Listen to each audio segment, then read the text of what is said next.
ቤተሰብ ቁጡ በሆነበት ይህ ህግ ብቻ እንዲያታድርግ እንዲያድርግ ለልጆች ፊት ባለመስጠት ልጆችን አብሮ ባለማጫወት የሚያሳድጉ ሰዎች ልጆች ከቤት ሲወጡ በጣም ፈሪዎች ነው የሚሆኑት። መጽሐፍ አንብቦ ተብሎ ፊት ለፊት ትምህርት ቤት መንበር ፊት ሊቆሙ ሂበር ያደርጋሉ፣ ይንቀጠቀጣሉ።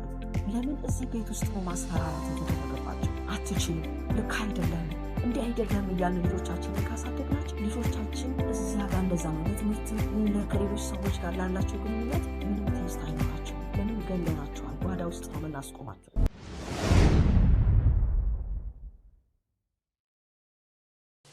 ጤና ይስጥልኝ የፕሮግራማችን ተከታታዮች፣ እንደምንሰነበታችሁ። ይህ ጥበብ የተሰኘው ፕሮግራም ነው። በዚህ ፕሮግራም ቤተሰባዊ ነክ ጉዳዮችን፣ ማህበራዊ ነክ ጉዳዮችን እንዲሁም ይጠቅሙናል፣ ይበጁናል የምንላቸውን ታሪኮች ይዘን የምንቀርብበት ፕሮግራም ነው። አብራችሁን እንድትቆዩ እየጋበዝኳችሁ ይህንን ቤት ሰብስክራይብ፣ ላይክ እና ሼር ማድረግን እንዳትዘነጉና እንድታበረታቱን ጠይቃችኋለሁ።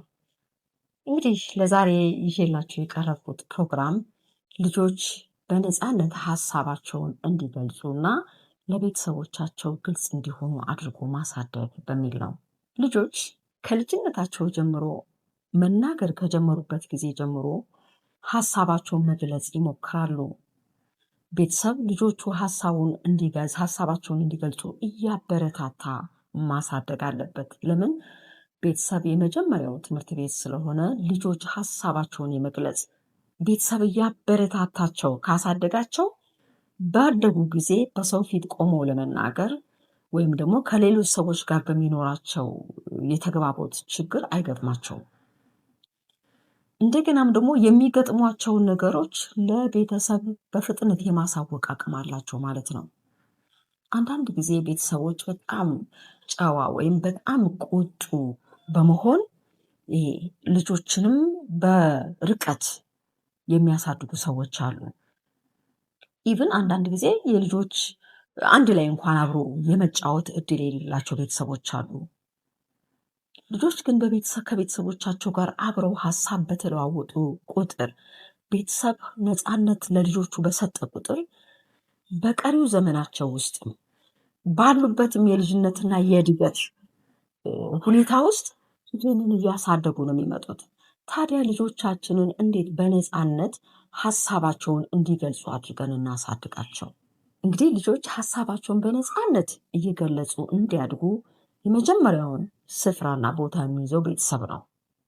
በተለይ ከመጀመሪያዎቹ ትንሽነት እድሜ ቀጥሎ ባለው ውስጥ ልጆች ጥያቄዎችን የሚጠይቁበት፣ መልስ የሚፈልጉበት፣ ይህ ለምን ሆነ፣ ያ እንዴት ሆነ፣ እንዴት ወደዚህ መጣ እያሉ ቤተሰቦቻቸውን በተደጋጋሚ የሚጠይቁበት ጊዜ ነው። ያቺ እድሜ ላይ ቤተሰብ ዞር በል ወይም ደግሞ ደክሞኛል እያለ የልጆቹን ሀሳብ የማይቀበል ከሆነ እነዚህ ልጆች ምን እየሆኑ ይመጣሉ? በቃ ትክክል አይደለሁም። ቤተሰብ መቼም ንግግሩ ካልጣመው ልጅን ሌላ ሰው ይጥማል ብሎ ስለዚህ መናገርን እያቆመ ይመጣል። ሀሳቡን መግለጽ እያቆመ ይመጣል። ከዚህ የተነሳ ምንድን ነው የሚሆነው? ዝም ማለትን ወይም ሀሳብን ለመግለጽ መፍራትን ያሳድጋሉ ማለት ነው። ስለዚህ ቤተሰብ ነው ይሄንን በልጆች ውስጥ ማሳደግ ያለበት። ትምህርት ቤት ሄደው ሲመጡ ትምህርት ቤት ከገቡ በኋላ ራሱ እንዴት ነበር ውሎ፣ ጓደኞች እነማን ናቸው፣ ዛሬ ምን ተማርክ፣ ምን አዳዲስ ነገር ተፈጠረ፣ ስለተጫወቱት ጨዋታ፣ ስለ ጓደኞቻቸው ስም ትዕግስትን አድርጎ የሚያዳምጥ ከሆነ ልጆች ምን እየሆናሉ? ኤክስፐርሲቭ እየሆኑ ይመጣሉ። ሀሳባቸውን እየገለጹ ማደግ ይጀምራሉ። በዚያም ልክ ደግሞ የሚገጥሟቸውን አጋጣሚዎች ለቤተሰቦቻቸው ለመግለጽ አይፈሩም።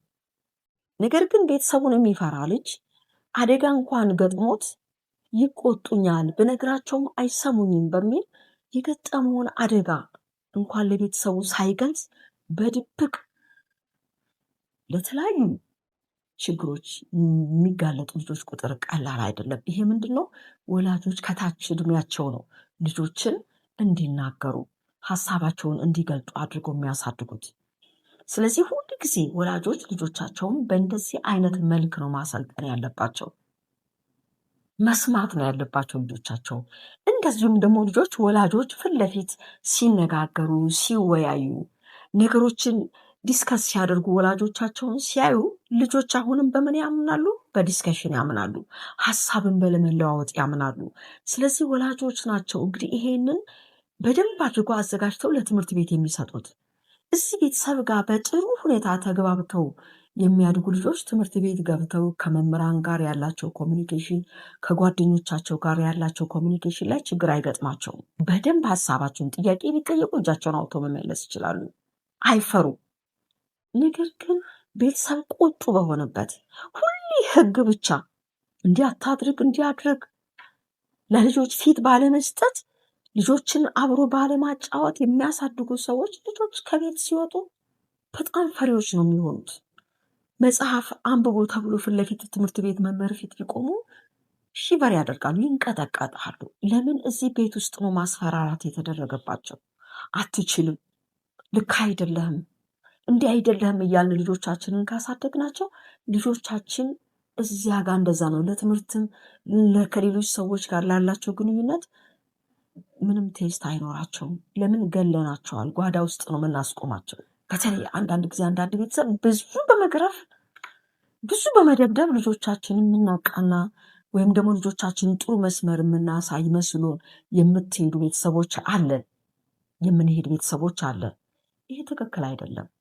ልጆችን መቅጣት ጥሩ ነው፣ ግን አግሬሲቭሊ ልጆችን አቢዩዝ ማድረግ ልጆች በቃ ኮሚኒኬሽን ላይ ችግር እንዲኖራቸው ነው የሚያደርገው።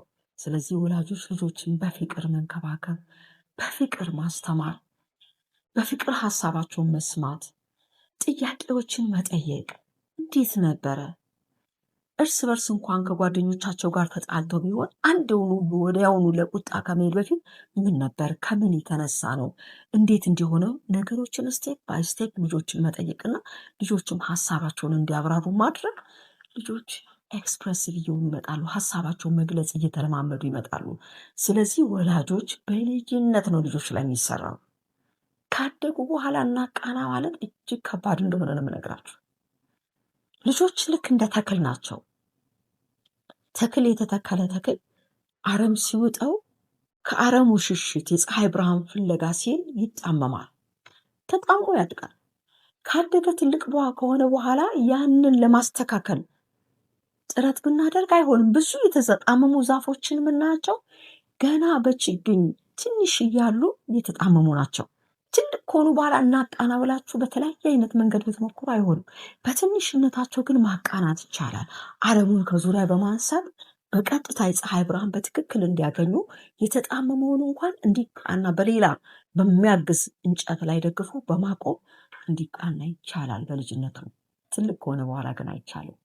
ስለዚህ ልጆቻችንን ሀሳባቸውን እንዲገልጡ፣ ችግር ሲፈጠር ወዲያውኑ የተፈጠረውን ችግር ማሳወቅ እንዲችሉ፣ ጥቃት ሲደርስባቸው ጥቃት ደርሶብኛል ተጎድቻለሁ ብሎ መናገር እንዲችሉ አድርጎ ልጆችን ማሳደግ ጥሩ ነው። ልጆች በትምህርት ቤት ውስጥ በተደረገ ኢንተርቪው 68 ልጆች ተጠይቀው ለቤተሰቦቻችሁ ሀሳባችሁን እንዴት ትገልጣላችሁ?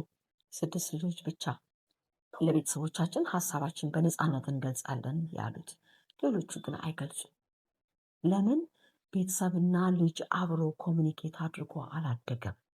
በተለይ ከወላጆቻቸው ውጭ የሚያድጉ ልጆች ደግሞ በጣም ለዚህ ጉዳይ ሰለባዎች ናቸው። የሚረዳኝ የለም ብሎ ነው የሚያስቡት። አንደርስታንድ የሚያደርገኝ የለም ብሎ ስለሚያስብ ሀሳባቸውን ለሌላ ሰው መግለጥ አይችሉም። ስለዚህ ልጆቻችን ትምህርት ቤት ግቢ ውስጥ ይሁን ከትምህርት ቤት ውጭ ይሁን በሰፈር በሚያድጉበት አካባቢ ይሁን የሚገጥማቸውን እያንዳንዱን ነገር ለቤተሰብ ማሳወቅ እንዲችሉ ቤተሰብ በልጅነታቸው ነው ሀሳባቸውን እንዲገልጡ አድርጎ ማሳደግ ያለበት። ጥያቄዎቻቸውን መመለስ፣ ቤተሰብን በመጠየቅ ልጆች ነፃነት እንዲኖራቸው፣ ሀሳባቸውን የመግለጽ ነፃነት እንዲኖራቸው አድርጎ ማሳደግ አስፈላጊ ነው። ብዙ ቤተሰብ ግን ልጆች ነፃነት ካገኙ ጥሩ እንደማይሆን በማሰብ ብዙ ቦታ ላይ ልጆች ሀሳባቸውን አይገልጡም። እንደገናም ከቤተሰብ ጋር ያላቸው ኮሚኒኬሽኑን እጅግ እየወረደ ነው። ስለዚህ ቤተሰቦች ልጆች ነፃነት እንዲኖራቸው ሀሳባቸውን እንዲገልጡ አድርገን እናሳድጋቸው። እንግዲህ ለዛሬ ያለኝ ፕሮግራም ይሄ ነው። በዚህ ፕሮግራም እንግዲህ ሌሎች ጥያቄዎች፣ ቀጣይ ሀሳቦች ቢኖራችሁ በውስጥ መስመር እንድታሳውቁን እላለሁ። ይህንን ቤት አሁንም ሰብስክራይብ፣ ላይክ እና ሼር በማድረግ እንድታበረታቱን እየጠየቅን በሚቀጥለው በሌላ ፕሮግራም እስከምንገናኝ በሰላም ቆዩ።